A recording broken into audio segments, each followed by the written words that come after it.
సలహాలు సూచనలు ఇచ్చేవాళ్ళు నాకు వద్దు అంటూ తాడేపల్లిగూడెం సభలో పవన్ చేసిన వ్యాఖ్యలు దుమారం రేపుతున్నాయి. ఆయన వ్యాఖ్యలకు అదే స్థాయిలో కౌంటర్ ఇస్తున్నారు అధికార వైసీపీ నేతలు.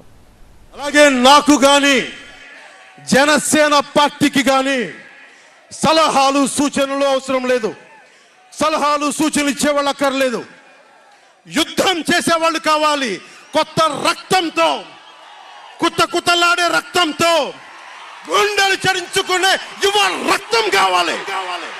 దాష్టికాన్ని నిలబడే యువకులు కావాలి. ఎవరు నేను తీసుకున్న నిర్ణయాన్ని ప్రశ్నించకూడదు, ఎవరు నాకు సలహాలు ఇవ్వకూడదు, ఎవరు నాతోటి మాట్లాడే ప్రయత్నం చేయకూడదు. నేనేం చెప్తే అది శిరసావహించవలసిందంటే అందరూ కూడా తెల్లపోయారు, ఆశ్చర్యపోయారు. ఇటువంటి నాయకుడా మనం నమ్ముకున్నది, ఇటువంటి నాయకుడా మన జాతిలో పుట్టి ఏదో మన జాతిని ఉద్ధరిస్తాడని మనం కాపులంతా కూడా అనుకున్నది. ఎంత దుర్మార్గంగా మాట్లాడుతున్నాడు, ఎంత గౌరవం పరువు ప్రతిష్టలు తీసేశాడు. సంతానలేమి సమస్యతో బాధపడుతున్నారా? చింతించకండి. సుమారు 90,000 జంటలకు ఆనందం నింపింది ఓఎస్ఎస్ ఫర్టిలిటీ. ఈ రోజే 7825893600 కి కాల్ చేయండి. సంతానోత్పత్తి చికిత్సపై భారీ డిస్కౌంట్లు పొందండి. గుడ్ న్యూస్ చెప్పండి. ఇటువంటి నాయకుడి నమ్మెలితే ఏదో కుక్కతో కూర్చి గోదావరి ఇదినట్టుగా చంద్రబాబు నాయుడు వెనకాల ఏదో గొలుసు పుచ్చుకుని తీసుకెళ్తూ ఉంటాం. ఎవరిని తీసుకెళ్తామో మీకు తెలుసు.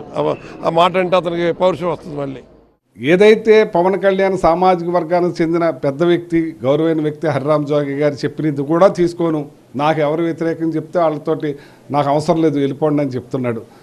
ఏ సామాన్యులను కూడా ఆ సామాజిక వర్గంలో వాళ్ళని వాడుకుని వదిలేసే పరిస్థితికి వచ్చాడు. ఇటువంటి వ్యక్తితోటి ఎవరు ప్రయాణిస్తారని చెప్పండి, ఎవరో నమ్ముతారని చెప్పండి. నాకు ఎవరు సలహాలు ఇవ్వద్దని చెప్పని అంటారు. అదే హరిరామ్ జోగి గారిని తీసుకొని వచ్చి పక్కన కూర్చోబెట్టుకొని ఆయన సలహాలు మాట్లాడతారు, ఆయనతో 4 మాటలు మాట్లాడిస్తారు.